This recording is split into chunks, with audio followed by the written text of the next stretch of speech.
साथियों, एनडीए का ये कार्यकाल बड़े फैसलों का है, तेज विकास का है। और अब हम समय गंवाना नहीं चाहते कि हम 5 नंबर की इकोनॉमी से 3 नंबर की इकोनॉमी पर पहुंचना है। नरेंद्र मोदी तीसरी बार प्रधानमंत्री पद की शपथ लेने जा रहे हैं। लोकसभा चुनाव में बीजेपी को वोट शेयर और सीटों का बड़ा नुकसान हुआ, लेकिन बीजेपी अपने घटक दलों की मदद से सरकार बनाने जा रही है। बीजेपी ने चुनाव में 240 सीटें जीती, जो बहुमत से 32 कम है। हालांकि उसने जेडीयू और टीडीपी की मदद से बहुमत के आंकड़े को पार कर लिया। बीजेपी नीत एनडीए गठबंधन के खाते में 292 सीटें आई हैं। पीएम मोदी ने लोकसभा चुनाव के नतीजों के बाद देश को संबोधित करते हुए कहा था कि तीसरे कार्यकाल में देश ऐतिहासिक फैसलों का गवाह बनेगा। पीएम मोदी ने साफ साफ कहा कि एनडीए के तीसरे कार्यकाल में देश कई बड़े फैसलों का नया अध्याय लिखेगा। आइए जानते हैं कि पीएम मोदी अपने तीसरे कार्यकाल में किन 5 कामों पर ज्यादा फोकस करेंगे। एनडीए संसदीय दल के नेता चुने जाने के बाद पीएम मोदी ने अपने भाषण में कहा था, एनडीए सरकार ने देश को गुड गवर्नेंस दिया है और एक प्रकार से एनडीए कहते ही गुड गवर्नेंस का पर्यायवाची बन जाता है। हम सबके केंद्र बिंदु में गरीब कल्याण और गुड गवर्नेंस सर्वोपरि रहा है। मैं बहुत जिम्मेदारी के साथ कह रहा हूं कि अगले 10 साल में गुड गवर्नेंस, विकास, नागरिकों के जीवन में क्वालिटी ऑफ लाइफ मेरा व्यक्तिगत रूप से एक सपना है। साथियों,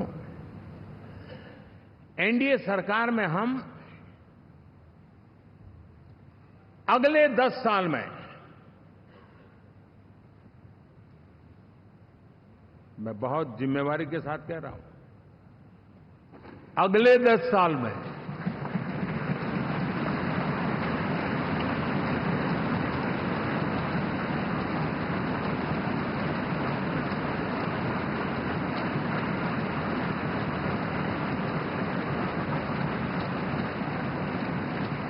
गुड गवर्नेंस,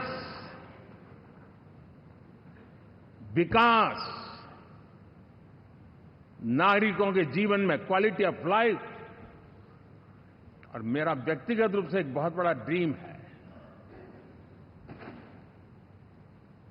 मैं लोकतंत्र की समृद्धि को जब सोचता हूं तो मैं चाहता हूं कि सामान्य मानवीय के जीवन में से, और खास करके मध्यम वर्ग, उच्च मध्यम वर्ग, उनके जीवन में से सरकार की दखल जितनी कम हो उतनी लोकतंत्र की मजबूती है।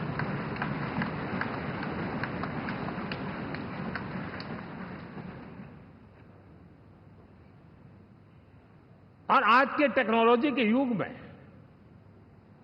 बहुत आसानी से हम, वरना एक दिन में 10 काम हो तो 10 अलग अलग वो सारी चीजें मांगेंगे। हम बदलाव चाहते हैं। गुड गवर्नेंस का ये भी एक महत्वपूर्ण पहलू है। देखिए, हम विकास का नया अध्याय लिखेंगे, गुड गवर्नेंस का नया अध्याय लिखेंगे, जनता जनार्दन की भागीदारी का नया अध्याय लिखेंगे, और सब मिलकर के विकसित भारत के सपने को साकार करके रहेंगे। पीएम मोदी चुनावी नतीजों के बाद अपने पहले भाषण में महिलाओं का जिक्र करना नहीं भूले। पीएम मोदी ने कहा कि चुनाव प्रचार के दौरान वो जहां जहां भी गए उन्हें आशीर्वाद मिला। देश में महिलाओं ने वोटिंग के सारे रिकॉर्ड तोड़ दिए। देश की माताओं बहनों ने उन्हें नई प्रेरणा दी है। इसका यही संकेत है कि बीजेपी का महिलाओं पर फोकस आगे भी बना रहेगा और वो उनके कल्याण से जुड़ी योजनाओं पर आगे भी काम करती रहेंगी। पीएम मोदी ने कहा कि 10 साल पहले देश ने बदलाव के लिए हमें जनादेश दिया था। ये वो समय था जब देश निराशा की गर्त में डूब चुका था। देश की युवा पीढ़ी अपने भविष्य को लेकर आशंकित थी। तब देश ने हमें निराशा के गहरे सागर से आशा के मोती निकालने का जिम्मा सौंपा था। हम सभी ने पूरी ईमानदारी से कोशिश की, काम किया। ये काम 2019 में जारी था, 2024 में और तेजी से जारी रहेगा। भ्रष्टाचार के खिलाफ हमारी लड़ाई जारी रहेगी। प्रधानमंत्री के इस बयान से साफ है कि अगली सरकार भ्रष्टाचार को लेकर सख्त रवैया अपनाए रहेगी। पीएम मोदी ने अपने भाषण में कहा था कि हमारे देश में 10 ऐसे राज्य हैं जहां हमारे आदिवासियों की संख्या प्रभावी और निर्णायक रूप से है। ऐसे 10 राज्यों में से 7 में एनडीए सेवा कर रहा है। आदिवासियों का जिक्र करके पीएम मोदी ने साफ कर दिया कि तीसरे कार्यकाल में इन्हें तेजी से मुख्य धारा से जोड़ा जाएगा। चुनावी नतीजों के बाद अपने भाषण में पीएम मोदी ने दक्षिण भारत में बढ़ते बीजेपी के जनाधार का जिक्र भी किया था। ऐसे में कयास लगाया जा रहा है कि बीजेपी इस बार दक्षिण भारत के विकास पर खास फोकस रखेगी। टाइम्स नाउ नवभारत डिजिटल की रिपोर्ट।